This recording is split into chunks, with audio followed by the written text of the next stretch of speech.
ಕಲ್ಯಾಣಾದ್ಭುತಗಾತ್ರಾಯ ಕಾಮಿತಾರ್ಥಪ್ರದಾಯಿನೇ ಶ್ರೀಮದ್ವೆಂಕಟನಾಥಾಯ ಶ್ರೀನಿವಾಸಾಯ ಮಂಗಲಂ. ಶ್ರೀ ಗುರುಭ್ಯೋ ನಮಃ. ಹರಿ ಓಂ. ನನ್ನ ಆತ್ಮೀಯ ಕನ್ಯಾ ರಾಶಿಯ ಬಂಧುಗಳಿಗೆ ಸ್ವಾಗತ.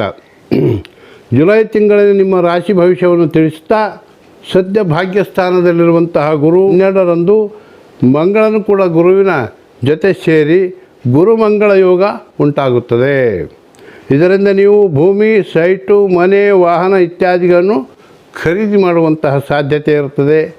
ಮತ್ತು ಶನಿಯು ಕೂಡ 6ನೇ ಸ್ಥಾನವಾದಂತಹ ಕುಂಭರಾಶಿಯಿಂದ ಪೂರ್ವ ಪುಣ್ಯ ಸ್ಥಾನವಾದಂಥ ಮಕರ ರಾಶಿಗೆ ವಕ್ರಿಯಾಗಿ ದೃಷ್ಟಿಸ್ತಿರುವುದರಿಂದ ನಿಮಗೆ ವಿಶೇಷ ಫಲ ಮತ್ತು ಮಕ್ಕಳಿಗೂ ಕೂಡ ವಿದ್ಯೆಯಲ್ಲಿ ಪ್ರಗತಿ, ಉದ್ಯೋಗ ಇತ್ಯಾದಿಗಳು ಪ್ರಾಪ್ತವಾಗುತ್ತವೆ. ನೀವಿನ್ನೂ ನನ್ನ ಯೂಟ್ಯೂಬ್ ಚಾನಲ್ಗೆ ಸಬ್ಸ್ಕ್ರೈಬ್ ಮಾಡಿಕೊಂಡಿದ್ದರೆ ದಯವಿಟ್ಟು ಸಬ್ಸ್ಕ್ರೈಬ್ ಮಾಡಿಕೊಳ್ಳಿ.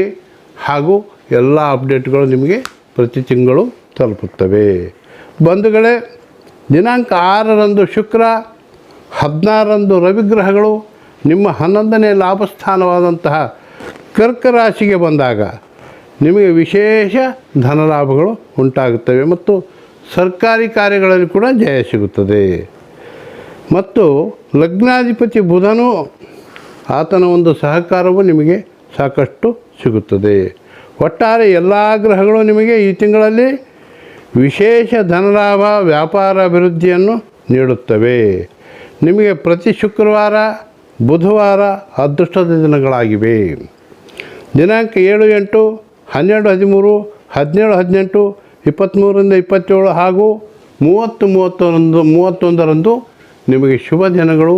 ಶುಭವಾಗಲಿ. ಸರ್ವೇ ಜನಾಃ ಸುಖಿನೋ ಭವಂತು. ಸಮಸ್ತ ಸನ್ಮಂಗಲಾನಿ ಭವಂತು.